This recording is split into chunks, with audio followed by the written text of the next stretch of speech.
Hello guys, welcome back to the Sportskeeda football show with me, Shane Burns. The same panel is back for the third week in a row. We have Josh.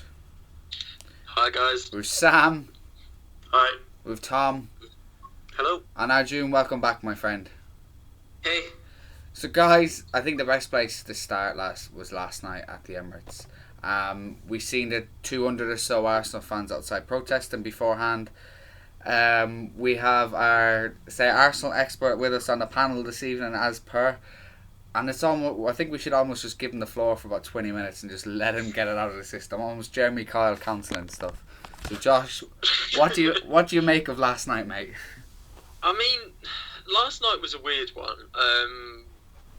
I found myself more angry with the fans and the players, with Wenger himself. Wenger's been taken to the cleaners once again by the media today, and particularly on social media, and they're like, Wenger needs to go, he's ruining this club, everything like that.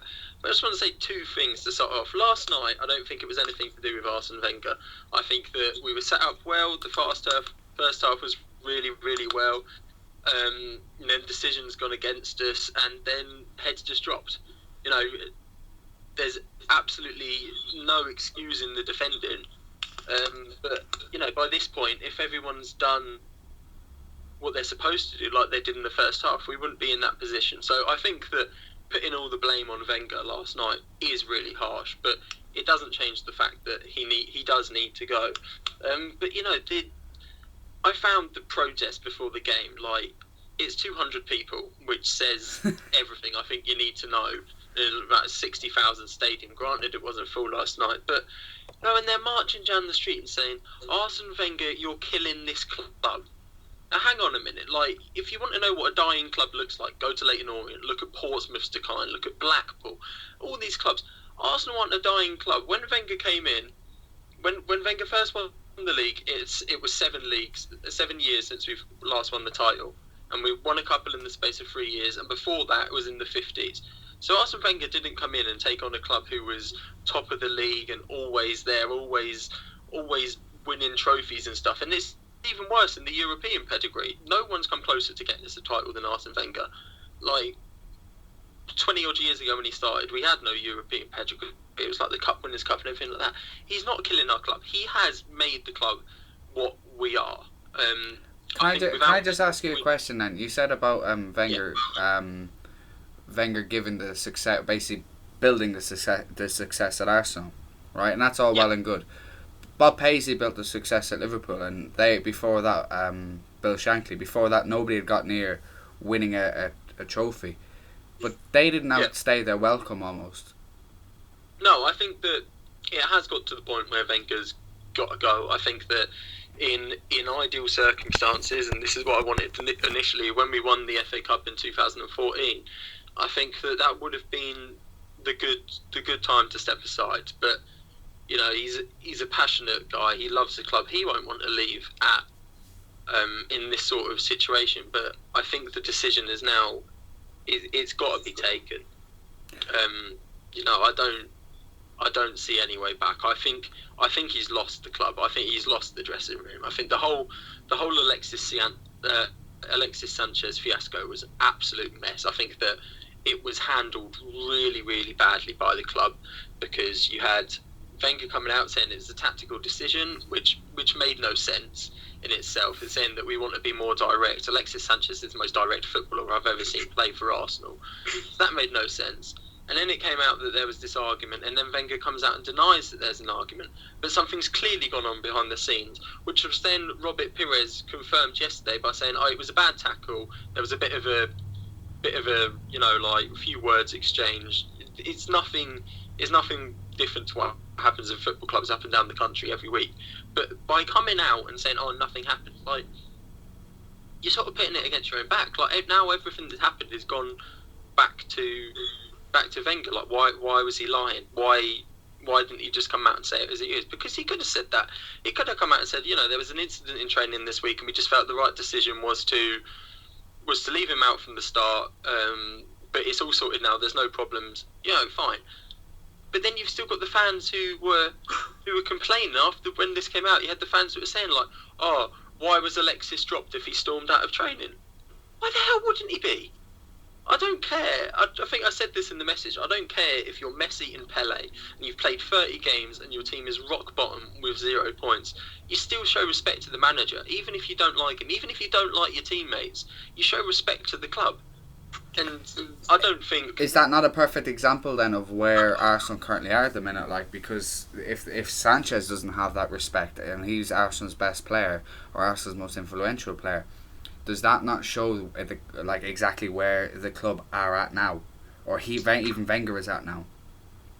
Like I said, I think Wenger has lost the dressing room a bit. I think that, you know, in the circumstances last night, the head shouldn't have dropped, and we've seen it quite a lot of times where the heads just drop. We concede one goal and the floodgates open. There was no drive there. You know, I don't, and I've had this problem with Wenger for a while. I don't think he's an intimidating manager. You want your manager to be, if you're 5-1 down, you want to be dreading going in at full time. You don't want the final whistle to go, because you know that you'll go back into the training room and you'll probably have boots thrown at your head and everything like that. But Wenger isn't that sort of manager. Wenger's the sort of person like, oh, you know, it wasn't our night. We'll try again next time. And you've got to be a bit more authoritative at times. But it's just a mess.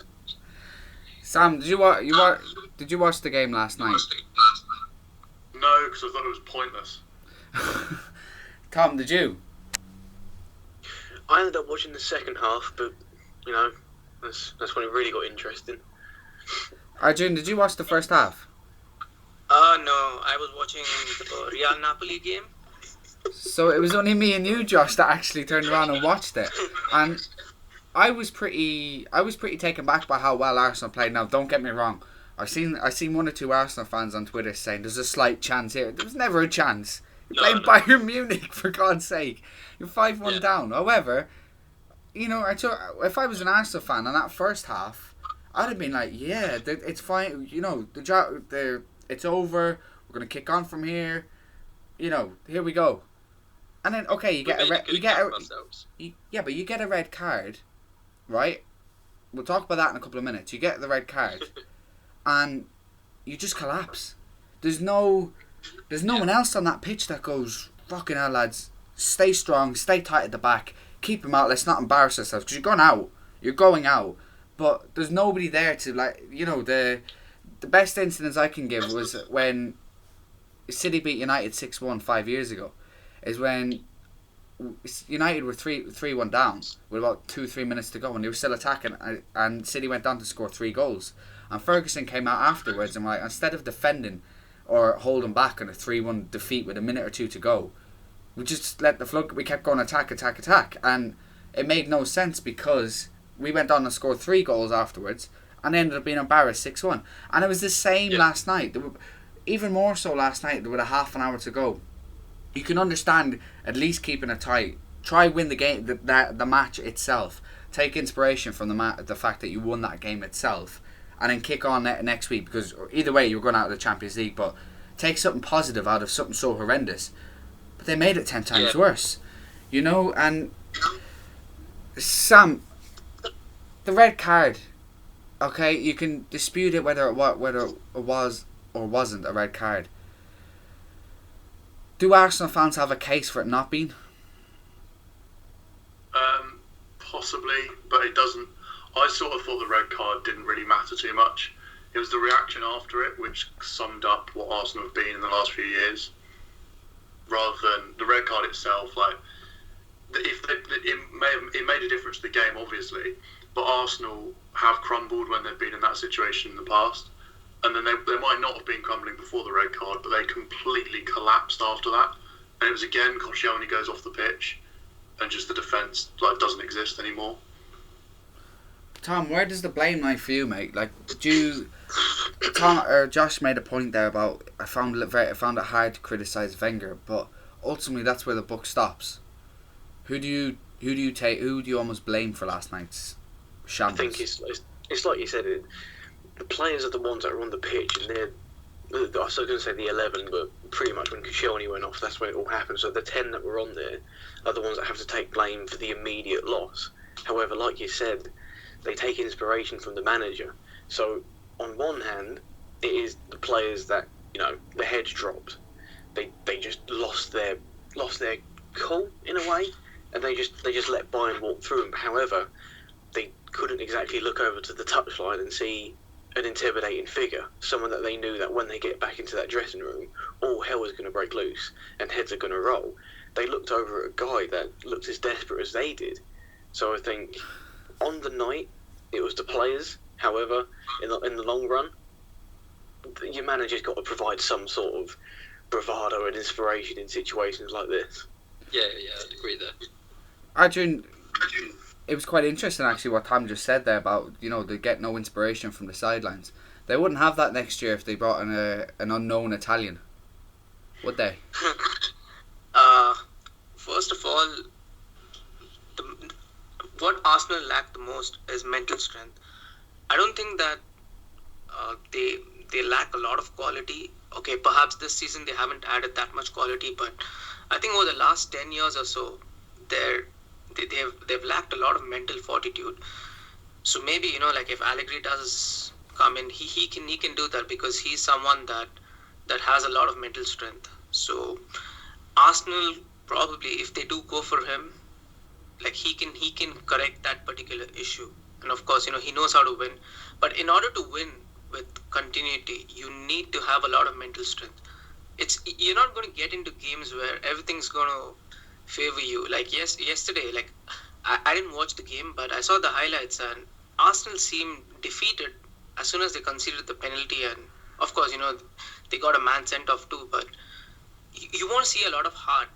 When they lost 4-0 at the San Siro, I think it was in 2011 or 2012, they still responded at home. They won 3-0.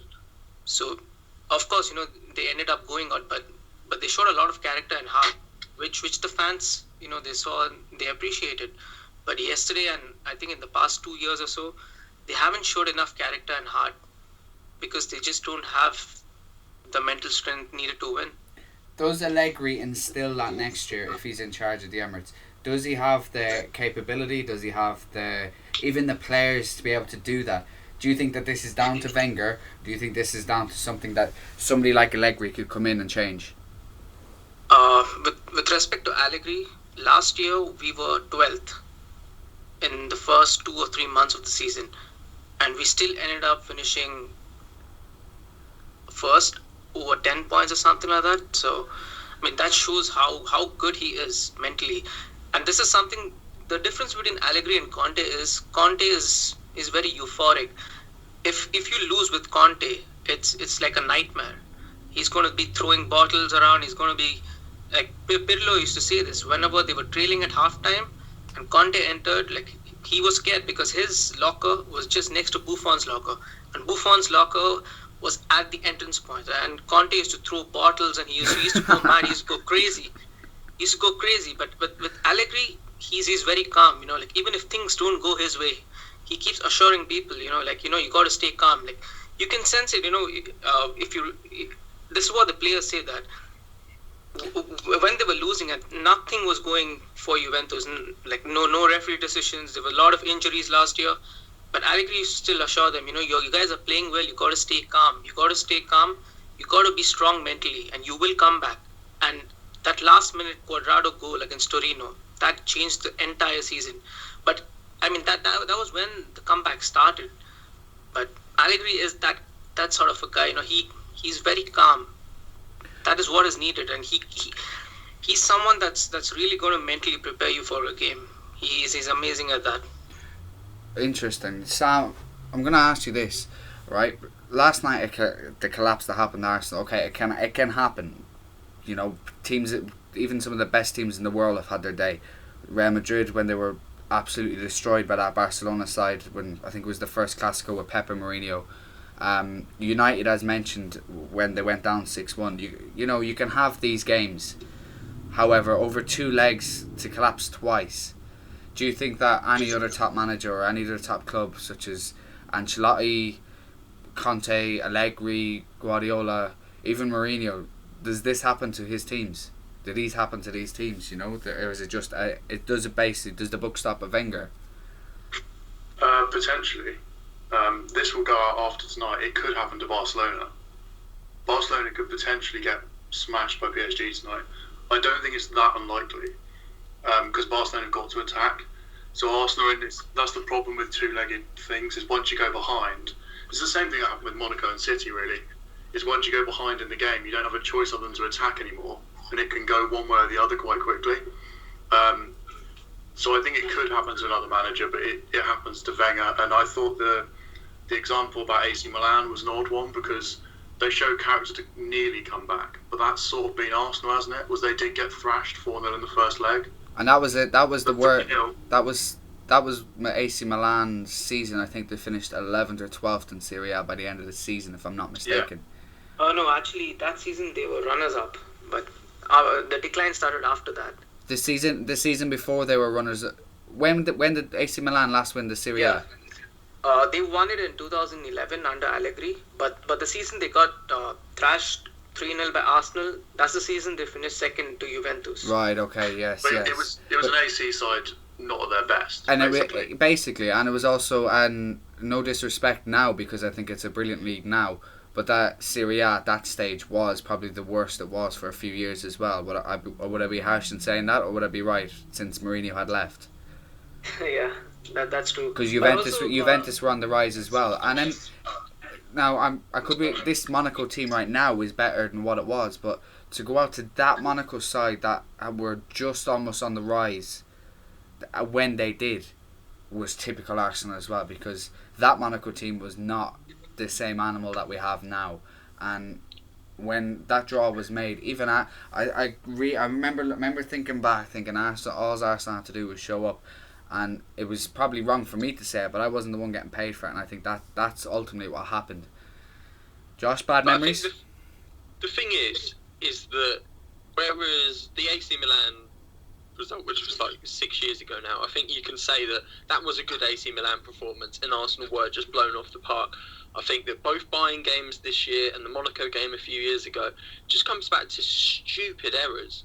Like, I remember going absolutely livid in that Monaco game when we lost 3-1 because we were 2-0 down, we brought it back to 2-1, Alex Oxlade-Chamberlain was at the ball, and we threw everybody forward. We threw everyone forward as if it was like the 120th minute and this was our last chance. I remember screaming at the TV going, this is a two-legged tie. You've got 190 minutes to do. What do? We concede, we go there, we win 2-0, but we go out on away goals. It's just stupid. And it was the same with the first leg against Bayern. 1-0, good result. 2-1, good result. And all 3-1, good result. It goes to 3-1, you think, right, okay, this game's getting ahead of us now. Like, we need to shut up shop. You shut up shop. You take out the 3-1 because we could have come back and won 2-0. You make the stupid errors, and they did it again last night. That was the same as Chelsea away at Napoli. Yeah, they won it. They went 3-1 down, and to be honest, could have lost about 8-1. They were awful. Yeah, that's Ashley Cole cleared it off the line, and they were terrible. But once they went 2-1 down, they didn't just throw everything at them. They were kind of sensible enough to think, well, 3-1 they had a chance, and they did manage to turn it around. I mean, it was amazing the way they did it. But if it had gone 4-1, it would have just been over. Yeah. And it's just kind of a bit of pragmatism. Even the minute you start losing, you don't have to think we've got to get this back right now. I think that's what Arsenal have often been guilty of. Especially when it's the two-legged tie. Yeah, absolutely. That's what I don't get. Isn't that mental strength? Isn't that a lack of leadership? Isn't that a lack of guidance? Isn't that it's a lack of about 10 things. It really is.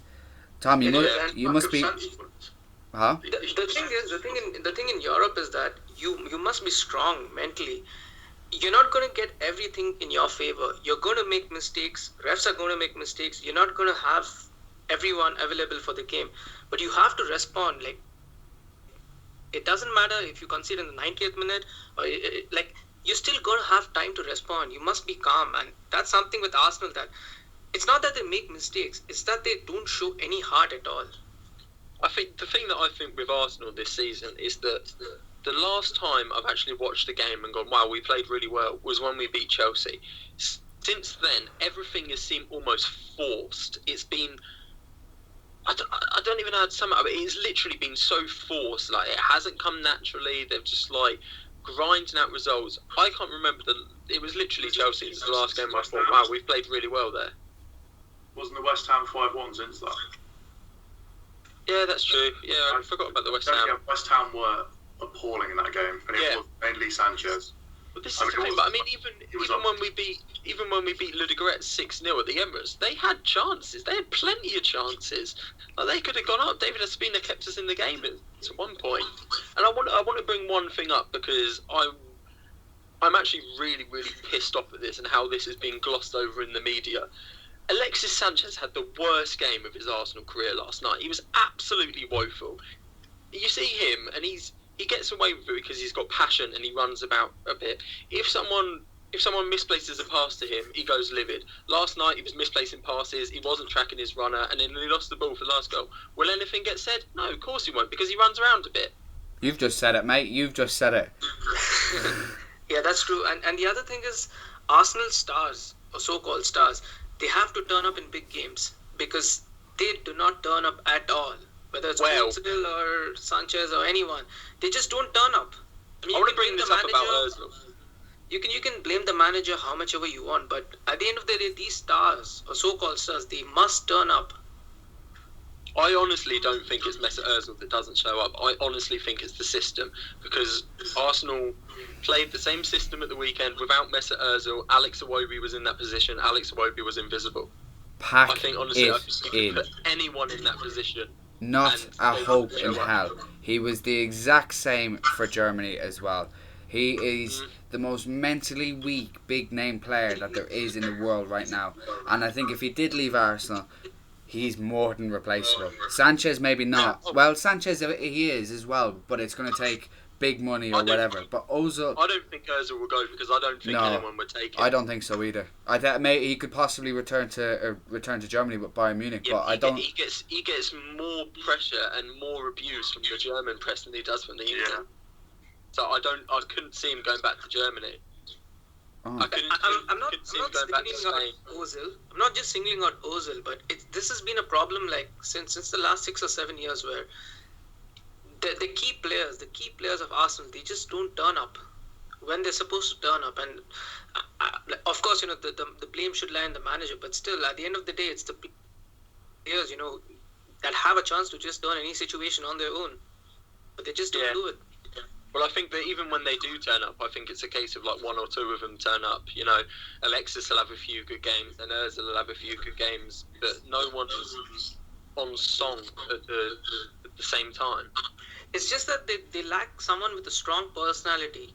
Like, if you see someone when they're losing, like someone like Vieira, if you were losing and you could see him, he would show character, he would come back, he would fight back. If you see someone like that doing it, it rubs off on others, and even they're going to do the same. I just think that it's hard, you're just not going to get a random strong personality. It just some stars just have to take up the responsibility and shoulder the pressure, and they have to show a lot more. I think Jack Wilshere would be that player, but we shipped him off on loan. Do you think that Jack Wilshere is really up to the standard of, like, personality-wise, it's Didier Drogba, Rio Ferdinand, Yaya Toure, Ledley King even at Spurs, or Steven Gerrard?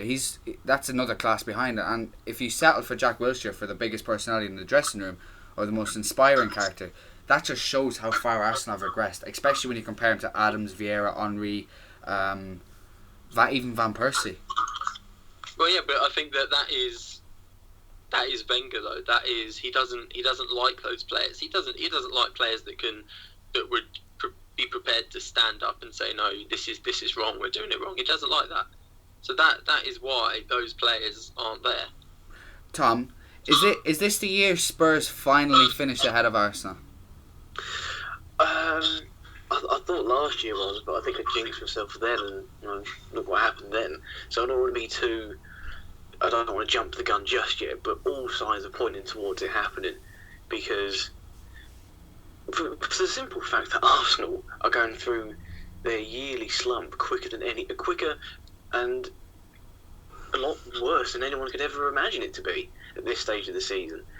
I know a couple of weeks ago we were speaking about Spurs, and some of us said, you expect them to slump for a bit, and we've actually been rather good in the league. Watch us go from here on. You can pinpoint the moment we'll just slide down. Now this is it. This is the jinx moment. But no, I think we look like we've got our act together finally. in comparison to what's up in North London, across the road, we actually look like a stable club for once. So yeah, I think this might actually be the year we finish above them.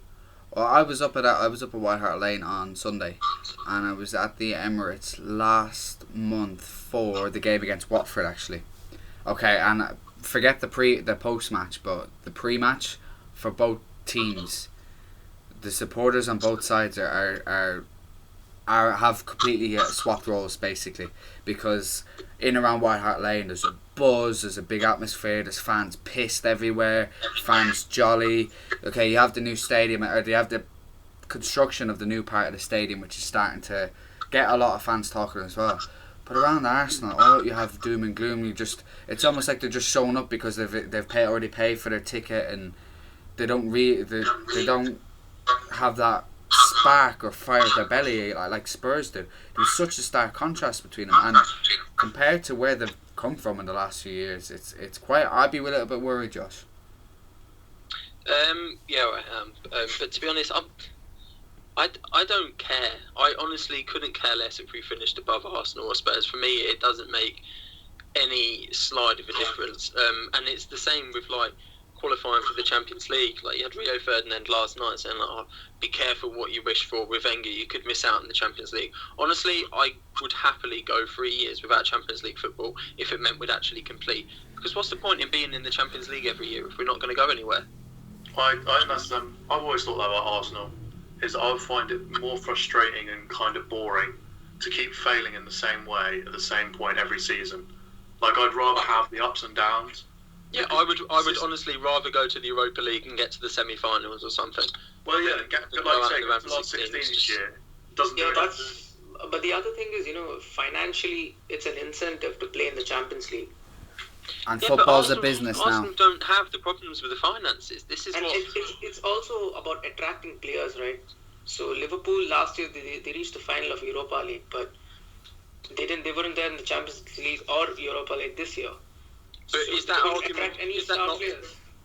argument not redundant though? When Man United get Ibrahimovic and Pogba and Mkhitaryan and everything like that. I mean, I know it's Man United and they've got all the money, but I think that you can attract the players. It's just you've got the money. If you've got the pedigree, that's true. Yeah, but then you have to spend a lot more.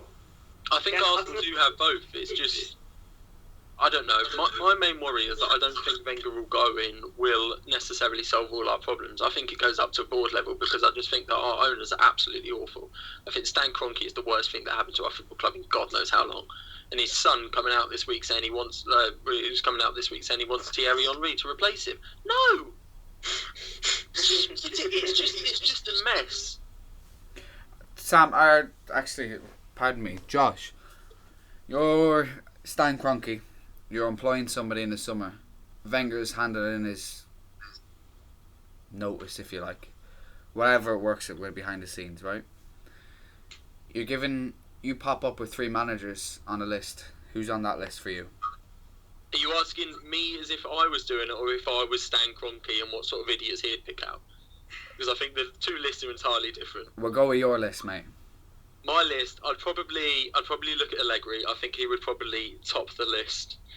I'd probably look at Sampaoli at Sevilla, and I'd probably try and pinch someone. Look at Emery and PSG. Yeah, he's only just gone there, but what's the worst that can happen? You go there and he says no. Like, this is the problem, and I just think that I don't know. I just don't think we have the desire to actually go out there and. Not Simeone? I've not put Simeone on that list just because I don't think he would come. I don't think the board would appoint him. He'd be excellent, but I don't think the board would want him at all. They want a yes man. They might not get away with appointing the yes man that they want, but there's no way they'd go to Simeone because Simeone would tear the house down. What about you, Sam? Who would if you're involved at Arsenal next summer? Who do you go for? Thomas Tuchel, Allegri, and Jardim, I think. If it's my list, I have Allegri, I have Simeone, and then I have either between Jardim And do you know what? I'd even try out be audacious and go for Pochettino. Just try something. I'd like that.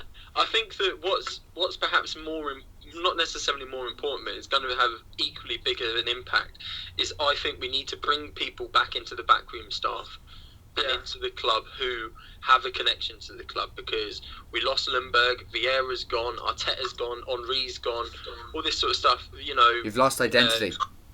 The players that know Arsenal, because Pat Rice has gone to a scouting role. He's done his job. Steve Bold, again, he's been there for years. I think we need people who know the modern Arsenal. So, Pires wants to be director of football. Make him director of football. Bring Bergkamp in as assistant manager. Bring people in as coaches. Get people in there who know Arsenal and know the Arsenal way.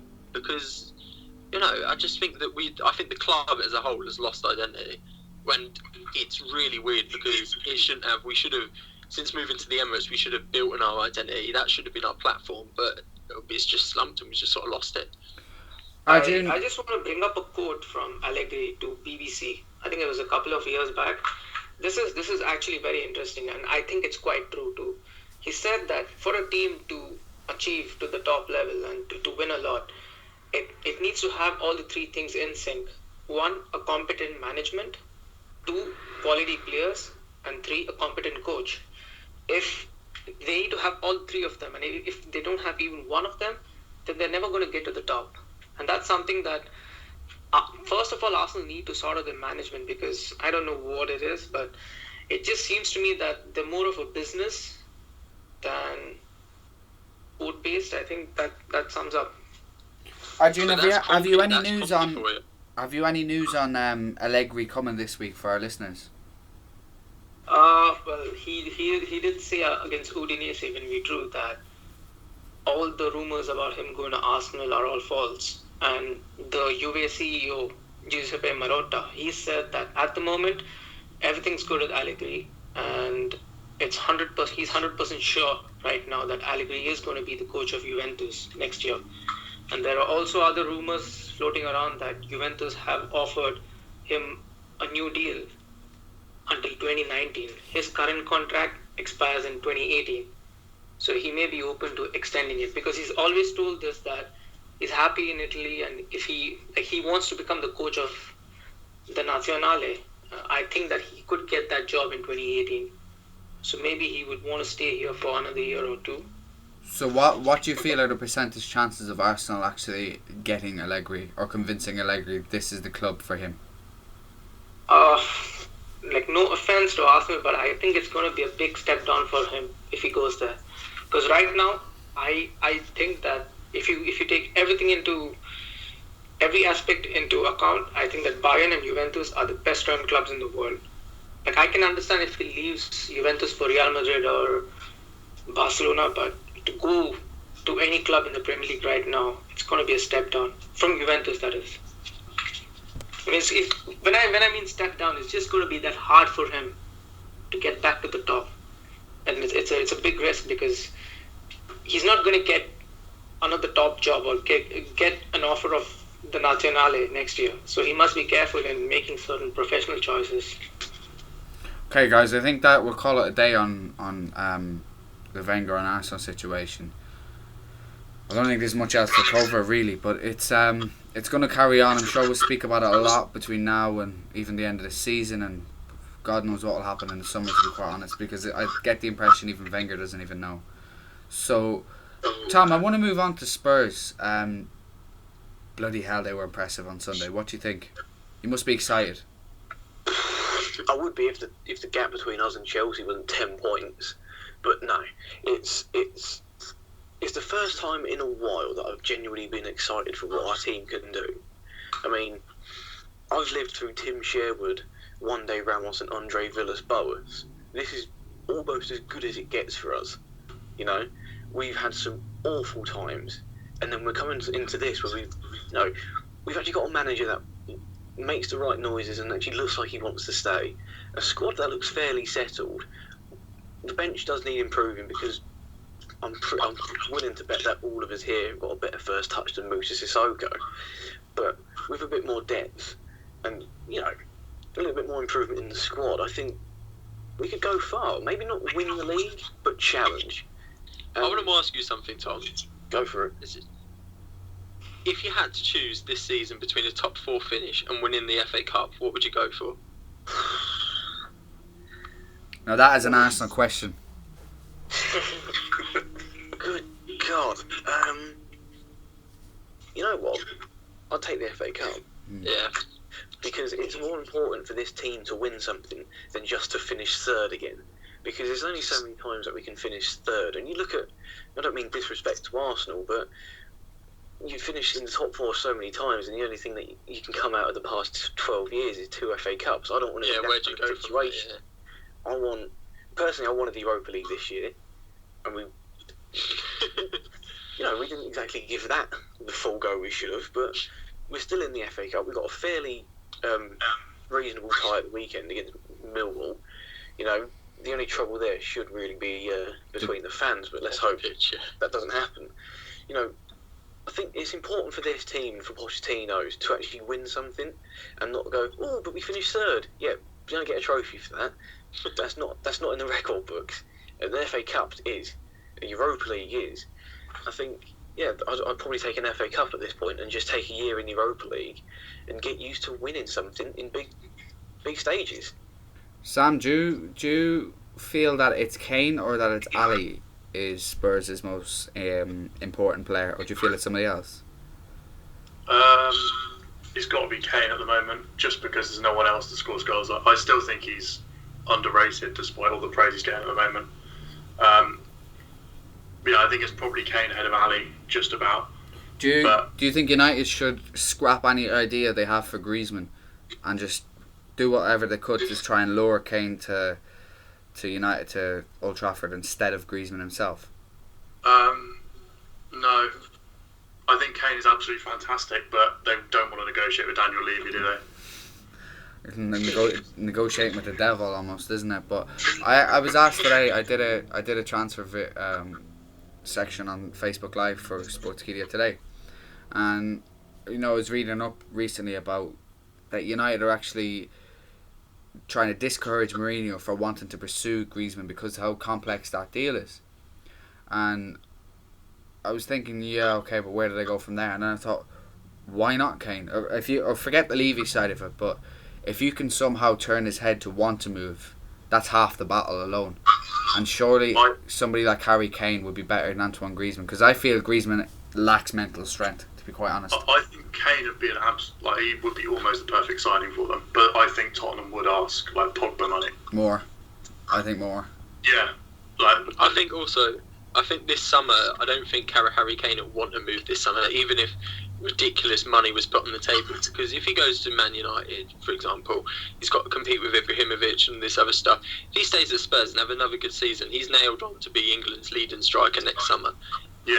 If he goes somewhere else and he doesn't get the football, then that position could come into jeopardy. And I think that the whole World Cup being next summer, I think, is going to have a bigger effect on this transfer window than many people anticipate. See, I don't even expect Kane to leave next. I can see Kane doing Shearer on it. I really can, because you've got, as we said, we've got the Daniel Levy factor, which is, God help any negotiators going in there. But two, you have a player. This is his hometown club. It's like Shearer, but 20 years later. It really is. Well, it's not. Yeah, maybe it's not his hometown club, but he's from somewhere around that region. But it really is almost Shearer-esque at Newcastle. He's the most identical player you could possibly get this Shearer, on and off the field as well. He's Spurs captain. I really don't see him unless Real Madrid come in and look. I don't care who you are. You're going to think about that one, but. Does he leave Spurs for anybody else? I really don't see it. Tom, what do you think, mate? At this stage, no. Because it's like you said, it's his hometown club. Well, not exactly his hometown club, but, it's the club he spent his whole career with. He's playing in a good team. And I think that seems to almost slip under the radar. It's like, oh, he's playing for Tottenham. Yeah, he's off. No, it's a different Spurs than it was about 10 years ago when we had Dimitar Berbatov and Robbie Keane, who... You knew that once they hit double figures, someone was going to come in for them, and they were off. it was almost a given because that's what Spurs did. They got a player, they sold him. Things are a bit different now. We get a good player, and unless it's Real Madrid or Bayern Munich and it's Pogba money, it's not even considered. And I think it is the closest I remember anyone being to Shearer. He doesn't even look like he wants to leave. He never looks unhappy, and he's playing in a team with a lot of potential. And I think that's important for him as well. If we were mid-table and not really going anywhere, then I can understand him leaving, or at least wanting to leave. But I just don't see it at the moment.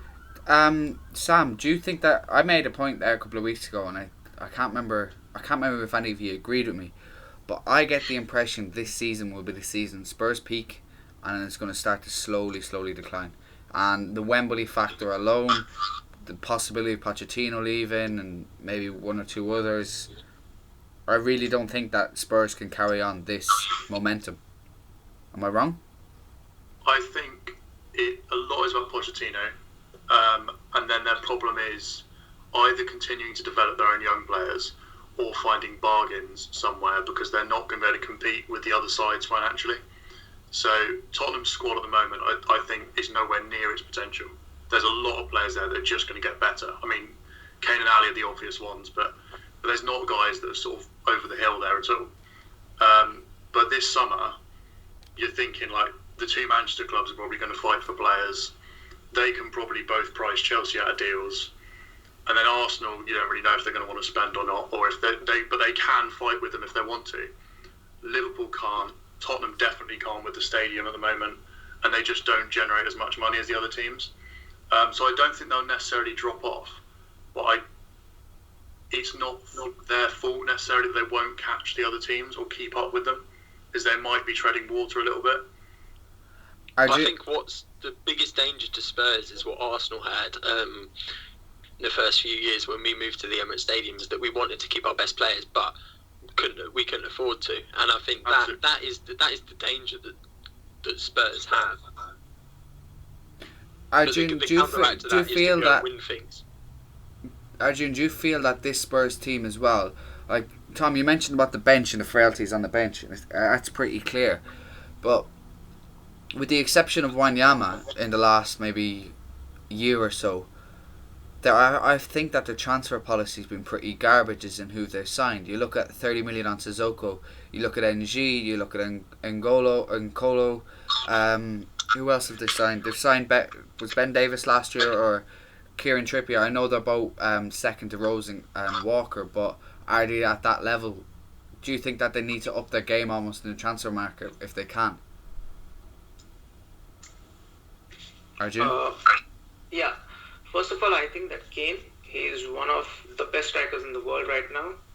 The level at which he's playing, I don't think he's right there at the level with Higuain, Suarez and Lewandowski, but he's in a level below them, and I think he's playing at the same level as Griezmann.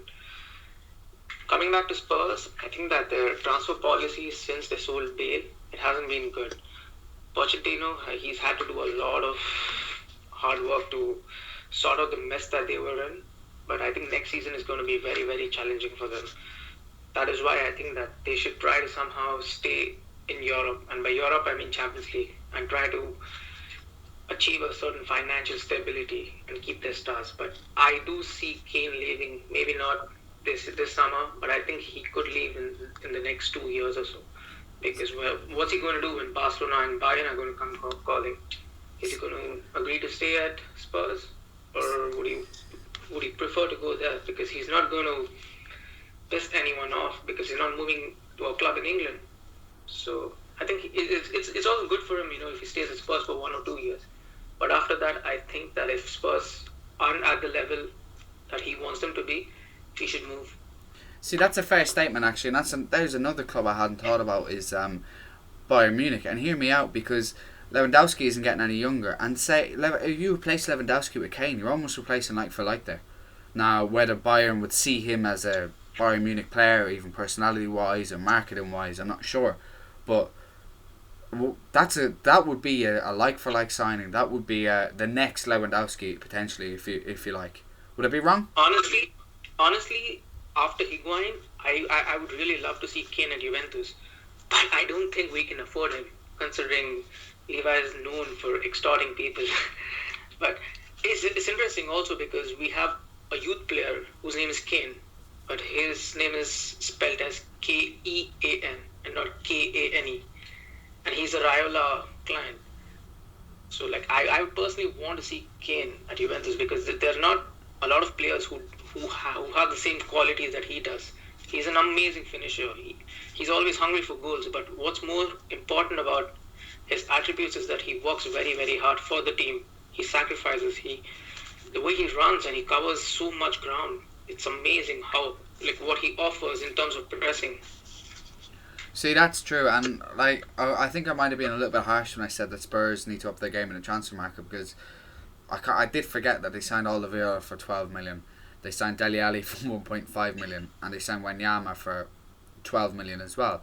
But what I'm saying is that teams always make bad signings, and you literally don't know until they show up at the door. But where at the position Spurs are in now, I almost feel like there's no room for error.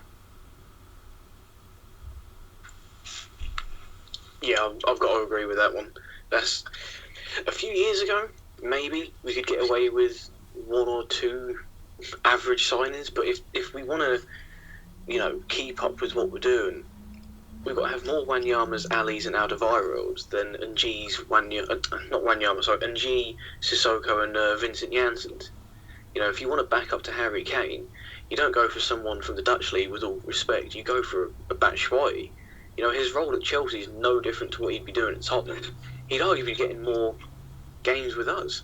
But I think that's where we've got to improve, the transfer policy. But how much was Janssen? Pardon? How much was Janssen? He was 18 million, I think. Yeah, wasn't Batshuayi like 30? Yeah, but why does money come into it when it could turn out to be such a disaster? It's 18 million wasted. Let's face it. Yeah, but that's what I mean. That's the difference between where Tottenham are and who they're trying to compete with the other Premier League teams. They just don't make as much money. But they spent 30 million on Sissoko. He's been garbage. That's it, yeah. But that's because that was just a massive misjudgment. But that was still one 30 million mess up for Spurs is an absolute nightmare. Yeah. Whereas Chelsea, United, or City will make one of those a year, pretty much. So I think going back to earlier, I think for Tottenham, the most important thing is they do qualify for the Champions League repeatedly to boost their financial position. Although I agree they need to win a trophy to sort of not end up in the Arsenal cycle. But I think they need to build up. They need to be able to compete financially if they're going to hold their own with the others. Because at the moment they can't go for the same players as their Premier League rivals. If they're seriously in for it, they're going to get blown out of the water. Mm-hmm. Okay, guys, I want to move on from Spurs. I don't think there's not too much else we can say about Tottenham in the past week, bar that Harry Kane and Dele Alli were once again exceptional. Defensively, they were a little bit cagey in the last couple of minutes, but they still got away with it, still got the win.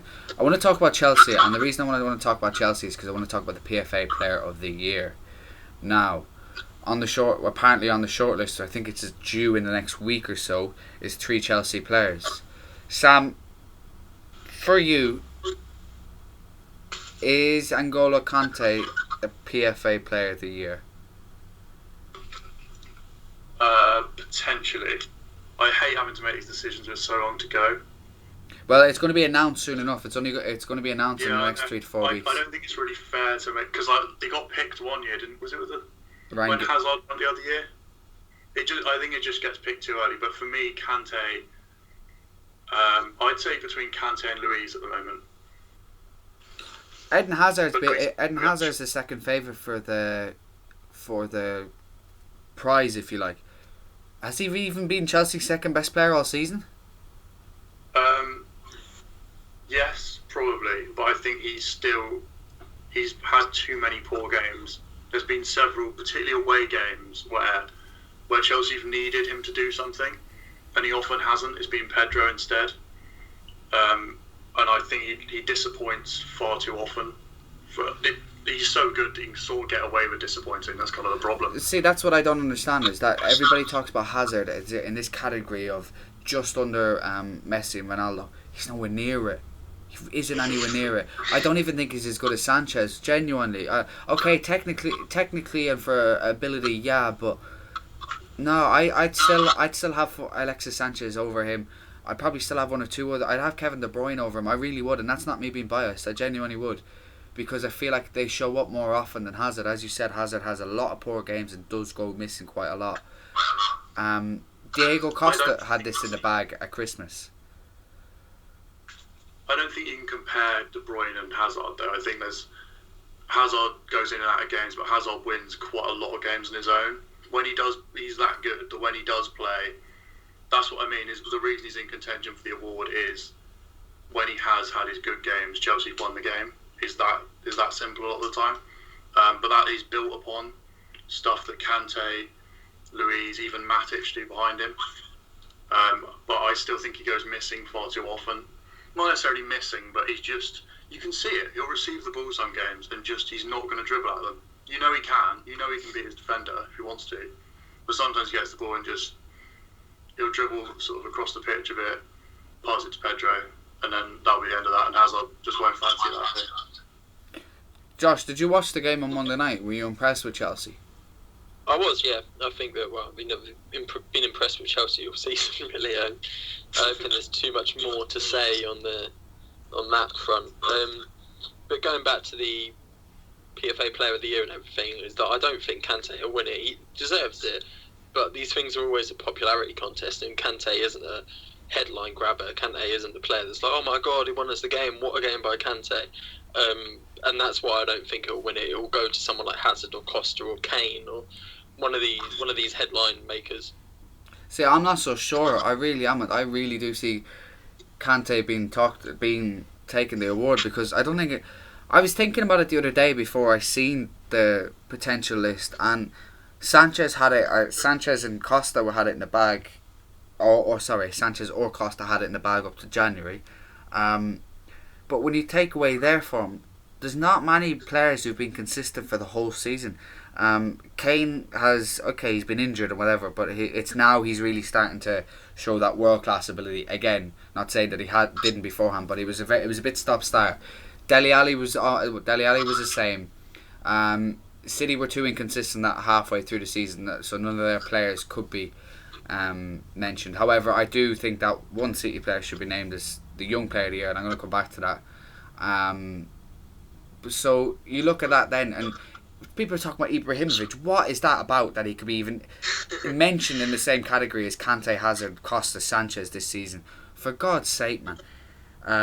So there's not many players who have done the business consistently all season. Maybe that's the quality of the Premier League. Maybe that's the weakness of the Premier League. I don't know.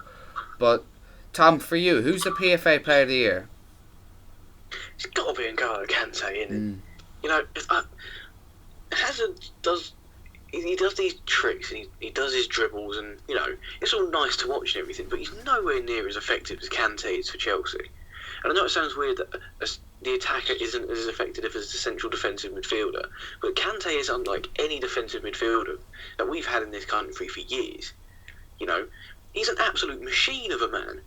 I don't know if there's any other way to put it. He starts attacks, he stops the opposition's attacks, and he can turn defence into attack in an instant. And I think he's not exactly gone unnoticed either. People are raving about this man, and there's 30-second videos of people saying, "Oh, is there three of him?" There's clearly not, but he's playing like there is. And I think he's not gone unnoticed. But I know you shouldn't give it over the past 2 years, but I don't remember a time where one player was so consistent for so long. It's like you were mentioning players earlier. Harry Kane was out for 2 months, and now he's coming into form. Costa's having this dip now, and Hazard's been up and down at points in the season. But one player that's consistently delivered when he's been called upon has been Kante. Arjun, what about you? With the exception of Alexander Kolarov, do you feel anybody else deserves the PFA Player of the Year? Harry Kane deserves it. For me, it depends on how you want to give the award. If you want to give it for the one player who's been the best, it's Kane. He's been the most decisive for his team. For Chelsea, I think it's just that they're more of a team than anyone else, which lets certain players express themselves a lot more. Personally, I don't rate Kante that highly, but I think he's a perfect fit for Chelsea because Conte wants this physical, combative midfielder. That's his trait. But I don't rate Conte that highly. I don't think he's a foreign class here to win an individual award. So I think it should be Kane. Hazard, I think he probably deserves it too, but he hasn't been as decisive or as significant for his team as Kane has been. You remove Kane out, Tottenham, they're done, that's it. But if you remove Hazard and Conte out, I don't think that it's going to affect them that much as it affects Tottenham. So I think Kane should get it. It's hard to argue, guys, in one sense. He's made a good argument there. Yeah, Kante's been magnificent, and I just can't imagine him when he's 30 and he's no energy levels, though. I would see him as a useless player because that's what he is. He's all about energy, running, just consistency like that. When he gets older and he reached the game better than that, though. It's not just energy. I mean, you've got, however energetic you are, you've got to be able to read the game in midfield. A lot of his interceptions are, he not only is quick enough to get there, but he's read the pass as well. And I think Chelsea would be a mess if he wasn't there, because basically if he's not there, they're playing Matic and Fabregas in the midfield. They're not able to play the system they're playing now. They're playing Matic and Fabregas, and they finished 10th playing Matic and Fabregas last year. I just can't believe that it was only Chelsea United who went for Kante last summer. Like, when you consider the fact that Arsenal and Coquelin, Moussa Dembele's injury worries at Spurs, I think he's magnificent and potentially world class on his day, but he's very injury prone. Chelsea went gung ho for him, and even Juventus when they lost Pogba. The other notable thing that we have to remember is Conte is played under two Italian tacticians, and Italian tacticians usually prefer midfielders with a lot of work rate. But when Conte plays under Deschamps, he's not that good. Like, he's been criticized a lot by the French players. Yeah. So we have to understand that, like, it's this particular style that lets him express himself a lot more and be this decisive. But I don't think he's a star. Like, he's not someone, like, if you remove him, of course it's going to matter, but it's not going to matter that much. That totally contradicts what you just said, Sam. Yeah, I think in this Chelsea side, they couldn't play this system. They don't have a player even remotely like him. And so the award is being given for him playing in Conte's system ultimately. So, I mean, he is perfect for the system, and that's kind of what makes him the player he is and what makes Chelsea the team they are. So I think sort of downgrading how well he's played because of the manager is a bit unfair, because you can do that with most players. It's like, well, if you change the system, Harry Kane wouldn't be quite as good at Tottenham. But you can only really judge the way they're playing in the team they're playing at the moment. And Kante has been astonishing, and he's going to win 2 titles in a row, where he's been. I think he's Chelsea's most important player still, and he was for Leicester last year. I'm not so sure he's going to win 2 titles in a row, and we're going to, just before we move on, I want to talk about Manchester City for a little bit. I want to ask, if I say Raheem Sterling for Young Player of the Year, do any of you argue with it? No. Nope. I can perfectly No. see the argument. I wouldn't know. It's probably going to go to Dele Alli, in fairness, but does anybody think Ali's had a better season than Raheem Sterling? I don't. It's can't. It's so hard to decide because they're 2 completely different players in 2 different teams, and it's just, I don't think I'd be able to argue if Sterling got it over Ali and if Ali got it over Sterling. Yeah. They've both been as equally as good, I think. Sam? Yeah, I think that's fair. Yeah. I think, they're both teams that have had kind of ups and downs this season as well, and both the players have had slight ups and downs, but Sterling's probably been slightly more consistent, I think. I think with the exception of maybe about 5-6 games in the middle of December, he's been City's best player this season. Up until, I'd be harsh to actually say up till now with Sané in, because the two of them work unbelievably well. It's Jesus, man. It's Beckham on one side and Giggs on the other. It really could be, because the width that they provide, man.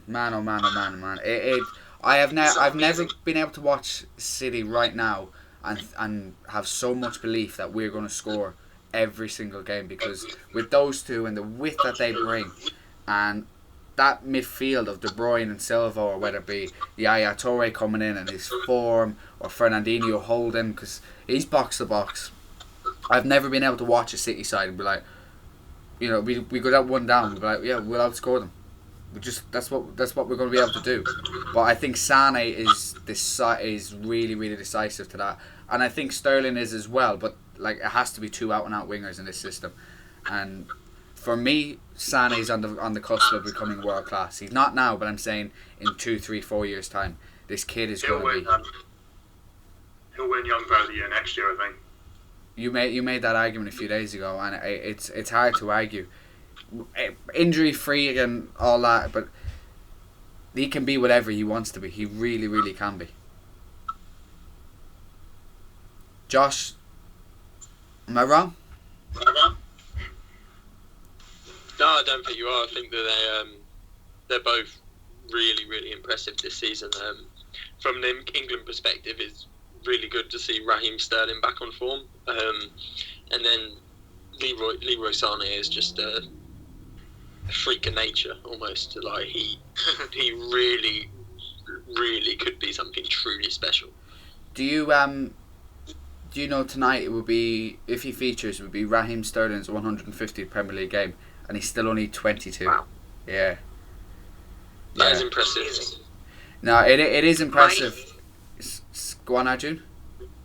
My only criticism of Sterling before was that he was very inconsistent. Like, his decision making, it was poor in the final third, but I think in the last maybe 3 or 4 months, he's been very, very good in selecting his passes. His final product has been very good, and what he's giving City right now is amazing.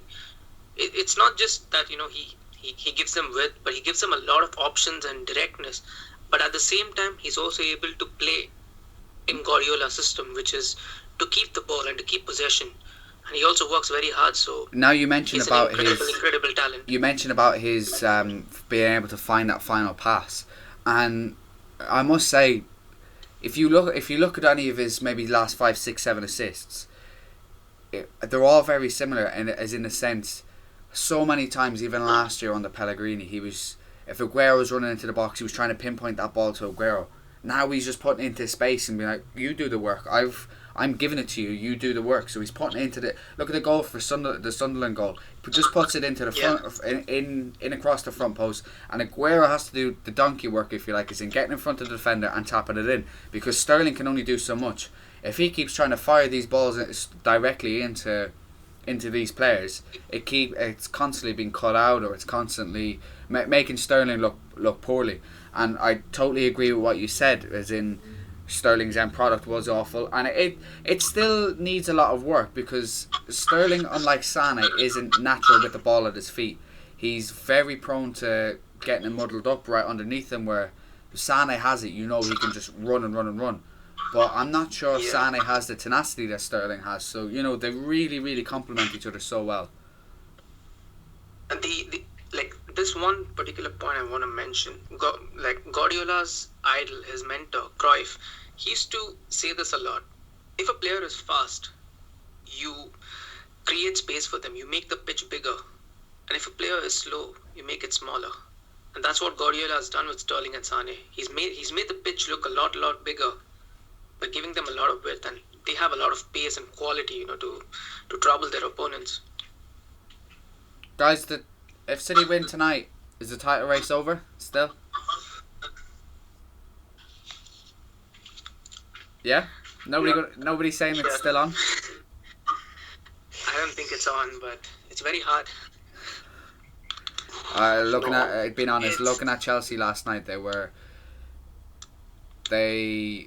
weren't shit, but they were efficient, and they did it with ease, they did it with style, they did it with class, and they didn't get out of the first gear. They didn't, and that's the sign of champions. And I don't know, exactly. I watched Chelsea last night, and I expected them to win, but I don't know, there was something about them, and you know, I think City have the capability of going to Stamford Bridge and beating them in a couple of weeks' time. I think they have they definitely, I can't say definitely, but they'll go play Arsenal 3 days before that. I think they'll finally win at the Emirates. I think it's for the second time in 40 years. So, they really could overturn both teams, but this defensively at the minute isn't. Who knows? I really, I don't know. I just can't see City going 12, 13, 14 games unbeaten or winning every game without injuries coming into place or etc. Plus Chelsea losing another 11 points when I think they've lost 9 since September alone. So who knows? The problem with Pep is that he's just against another Pep in Conte. Yeah. Yeah, mentality wise, totally. Yeah, they don't give up what they have basically.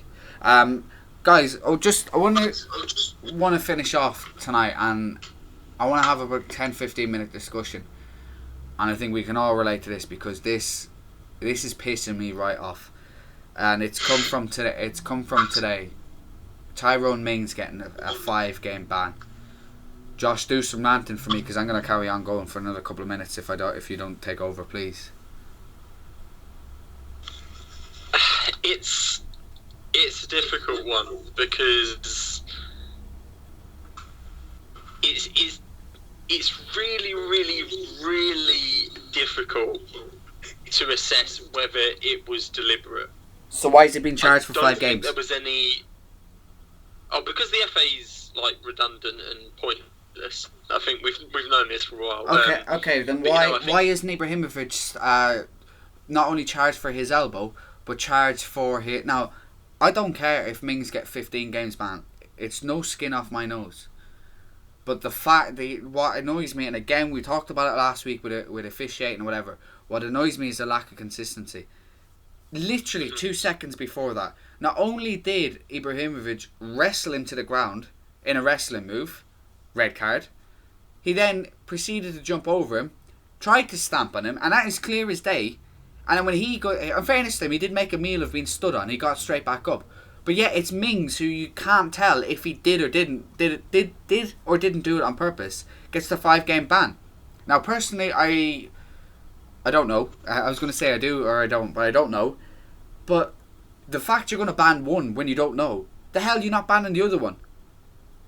If it was the other way around, it wouldn't have happened. I'm a qualified referee. I haven't done it for years now, but what we were always taught with elbows and kicks, anything like that, is that there is force. If he was deliberately stamping on him, he would have raised his foot properly and come down with force. And I don't think in that incident there was that. And then with the elbow, it's that if you deliberately elbow someone in the face and you go with force, you will automatically use your fist. You will make a fist and do it back. It's just the natural instinct. So I don't know. I feel like with the FA sometimes is that had this been the other way around, had it been Tyrone Mings with the elbow and Ibrahimovic with the stamp, would Ibrahimovic got 5 games? I don't know, because I think Man United would have kicked up more of a fuss and made more of a meal of it than Bournemouth will do or can do. So I think the consistency is a massive, massive issue. And yeah, I don't think that. I think it was harsh. I think 5 games as well was harsh because it's 5 games for violent conduct, but then Ibrahimovic is also violent conduct. Yeah, I was just about to mention that, Tom. Surely an elbow, if that's connected into the side of the head, is just as dangerous, if not more dangerous, than somebody stamping on you. Yeah, I mean, the only thing that I would say about Mings is that didn't Bournemouth appeal it? Now, I don't know what the rules are, but I thought it was just, if you appeal it and it gets rejected, it's one more ban. No, it's if he stamped on his head and then basically wiped his boots and then rubbed the back in his face, and then they went and appealed it then. It's... It's a frivolent appeal or something like that as an extra game. So it's like at the time Alan Pardew headbutted David Marler. If Newcastle went and appealed that, they would have got it back. It's to stop basically time wasting. But for decisions like this, Yeah, because that in my head is the only reason why Mings would get 5 games and Ibrahimovic wouldn't.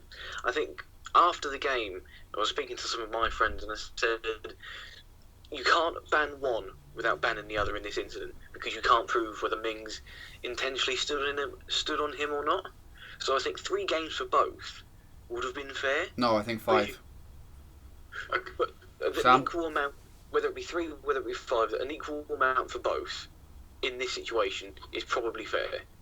For me, anyway. Sam, that's a fair statement. Why one has 5 and the other has 3 is beyond me. Especially when one's a stamp and the other's an elbow into the head.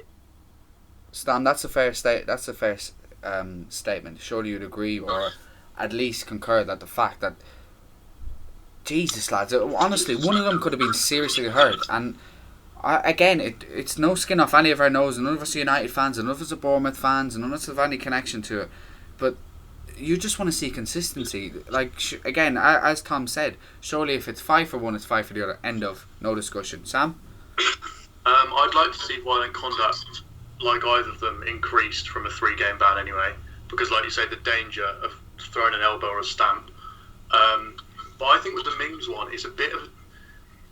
The FA typically have sort of sat on the fence here. Like, if you think he's done it deliberately, which they can't prove, so it's kind of hard for them to go with that, I think it should be longer than 5 games because he's tried to stamp on someone's head. Oh, yeah, absolutely. If you've intentionally stood on someone's head, you've got to absolutely ping him with a ban of like sort of 10, 12 games, I think, because that's so dangerous. But if it's not deliberate, then there's no ban at all, surely. It's just he was clumsy. He did apologise straight afterwards, which, whatever you make of that, whether that's guilt or trying to get away with it, whatever, if you're saying he did it deliberately, then I don't think 5 games is enough. The same way with Ibrahimovic is, where it's like, this is retaliation, he's just tried to hurt him, he's tried to elbow him in the face. I don't think 3 games is enough for that anyway. No. So I think I can understand the stamp being longer than the elbow, but I think they should both be longer anyway. I think we should be looking at like 10 or 12 for the stamp, and a deliberate elbow like that, that's clear retaliation, should be, well, I don't know, 6, 7, something like that. I also want to... I'm looking at something here, and this has actually really baffled me, and I know this was a long while ago. Do you remember when Joey Barton and Usman Dabo had that massive training ground fight? Yeah, it was great, mate. Both of them got sent. Both of them got rid. Dabo with a detached retina and multiple bruises and scars, and Barton pleaded guilty to grievous bodily harm. He received 6-match ban for that. Now, that makes no sense to me. How is that only a tiny little bit worse than a stamp that you can't prove was intentional or not? I just think from top to bottom, and I feel this every single time some sort of ban comes out, is that the FA don't really seem to have a precedent with it, and they go, oh shit, we've got a decision to make here. Let's think about it. Right, pick a number between 1 and 10. There you go. And it's not like... Yeah, there needs to be a precedent. It needs to just be right. An elbow is this, a stamp is this, sexual abuse is this, a bite is this. Yeah. They need the list. It needs to be like a court of law. It really has to be like a court of law where you, like previous incidents are referred back to constantly. I found out today, you know Suarez's 10-game ban, when he called Patrice Evra a bad word. That was it was 8. Yes, racial. Sorry, thank you. When he got done for that. You know, he wasn't done because he was guilty. He was done on the probability that he was guilty. And that's what... They can't get evidence, can they? No, exactly. And because that's what happens. And it goes to a panel, and the panel has to be unanimous. Now, that's why the FA have wanted to charge him. Sorry? The point I want to mention is that we can watch a lot of clips and, try to decide on something, but at the end of the day, what goes on, I think... the official as well as the players, I think they would know better in such cases, whether Mings' stamp was intentional or whether Ibrahimovic's elbow was intentional. I think, the players on the pitch along with the match officials, they will be better judged in certain aspects. So I think, I don't know exactly why it's not that consistent in this particular instant, but I would give the officials a benefit of doubt here. Do you know what's laughable? Do you know what really is laughable? Is the fact that Sermon's first yellow card was for what? And then these two both got away with blatant attempted murder, if you like. Okay, it's been a bit dramatic, but genuinely, like, it's staggering. And then he goes and books him, forgets that he previously booked him, and then sends him off 5 minutes later. Yeah, that wasn't a double yellow card. I think that this season in a whole has been sort of like it's almost like an inside campaign towards video refereeing. That's what it seems like. It seems like what can we do to make sure that it goes through? Oh, Because, like, it's just laughable. people at the FA have been clearly listening to us because next year it's coming into the FA Cup, which is a trial, and it's also coming into the Charity Shield, which is a trial. So you can guarantee by the time the World Cup is finished next season and the next year and the season after, so 2018, after listening to the Sportskeeda football show, they're finally going to bring in video technology. How wonderful, guys! Can we now start campaigning for Arsenal having a 30-point advantage at the start of the season? Mate, Let's not get ahead of ourselves. even at that, you throw it away. Probably. So yeah, like I don't know. I honestly, I watched the whole game on Sunday, and it's just literally come on the TV as we're speaking now. And yeah, Rooney still got his back to the referee, and he somehow managed to see it.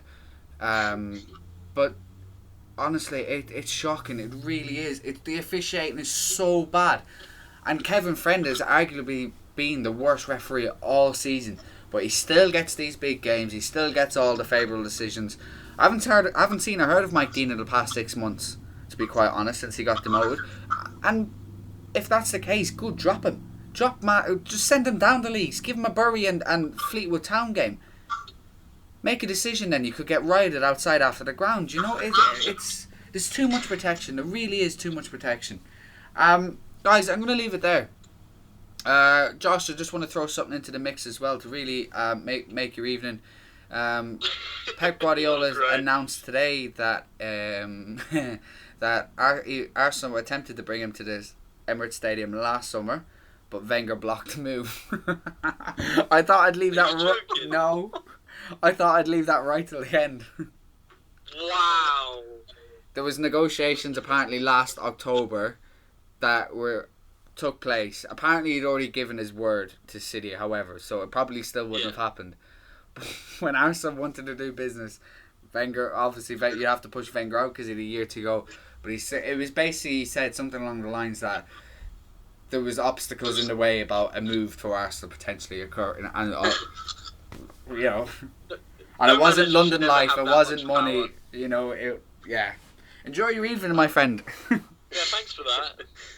You're going to crack open a bottle of bleach again. I almost finished it last night. So guys, I'm going to leave it there. It's been really enjoyable this week. It's been a lot of fun.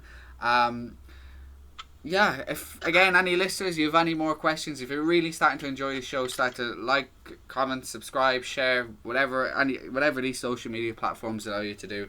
Retweet as well, don't forget that one. Give us all a follow.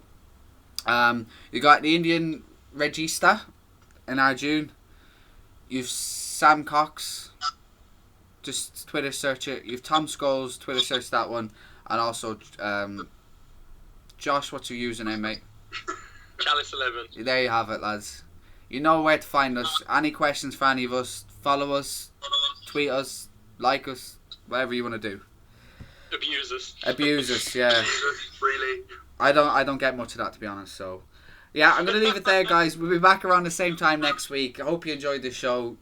Till then, take care, good evening, goodbye.